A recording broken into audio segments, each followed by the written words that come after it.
A Farmington family's car stolen out of their driveway in broad daylight. More than 100 cars in Newington broken into in one night. In West Haven, 2 officers injured after a police cruiser was stolen. A car in Woodbridge gone in 30 seconds on Christmas Day. A rash of break-ins in just a couple of hours in Stratford. And in Meriden and Manchester, people waking up to their cars broken into and left with no tires. It's happened to me once, and I'm going to make sure it doesn't happen again. Jamel Hamilton knows the story all too well. Forgetting to lock his car one night was all it took for thieves to take advantage. A violating feeling for the Hartford dad. Wonder what type of person is sitting in this seat. It's just more frustrating, the nerve of people to come on your property and actually go through your things. He's not alone. Towns and cities across the state reported an uptick in these crimes in 2020 from the previous year.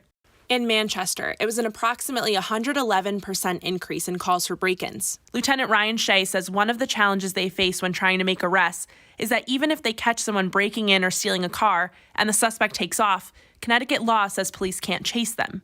The statewide pursuit policy dictates that property crimes are not a justification for pursuits.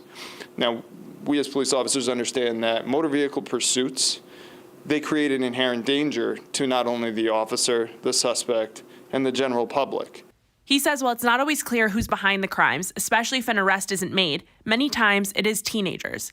His concern is that they know they won't be chased by police. I think that creates a frustration as the public sees it that we're not doing enough to stop these crimes. Critics of changes to Connecticut's juvenile justice laws in recent years argue it's a factor driving the increase.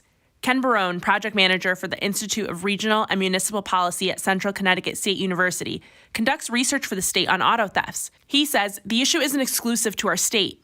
We're still seeing far fewer motor vehicle thefts per capita in Connecticut than we're seeing nationally. So we had the lowest number of motor vehicle thefts in 2019 that we've had in 35 years. Well, that was after we implemented juvenile justice reform. Teenagers who are arrested for car break-ins and thefts can have their charges dismissed if they complete a diversionary program. That program was a bipartisan effort created specifically to address this issue and offer services to the child to give them a chance at reform.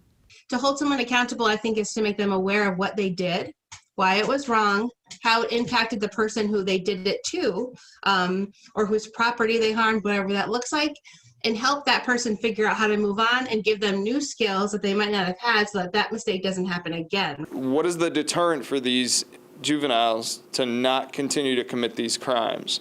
Lawmakers are once again taking a look at break-ins and thefts this legislative session, though. Several bills have already been introduced. One, by a group of Republicans, proposes a tougher stance on repeat offenders. What we're trying to do is provide the court with more resources and options to identify truly what are the issues here that are allowing or having these juveniles go out and recommit these offenses. A proposal by a group of Democrats would focus on restorative justice and creating regional task forces. In Berlin, police are already doing something similar. They've created a community relations team that will work directly with residents through neighborhood watch groups and making the town as undesirable as possible for thieves. The eyes and ears out there is what will help us a lot, because we only have a finite amount of officers, but there's many more residents that can help us in the community. We want to focus on the things that we can control. We think we, at the police department, can control the opportunity to commit crime. There are some things that you can control as well, making sure to never leave any valuables inside of your car overnight.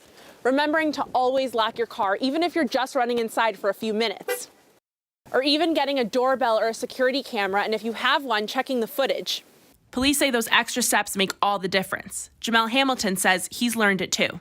Oh, I make sure I lock it now. Yes, absolutely. Gabby Molina, Fox 61 News.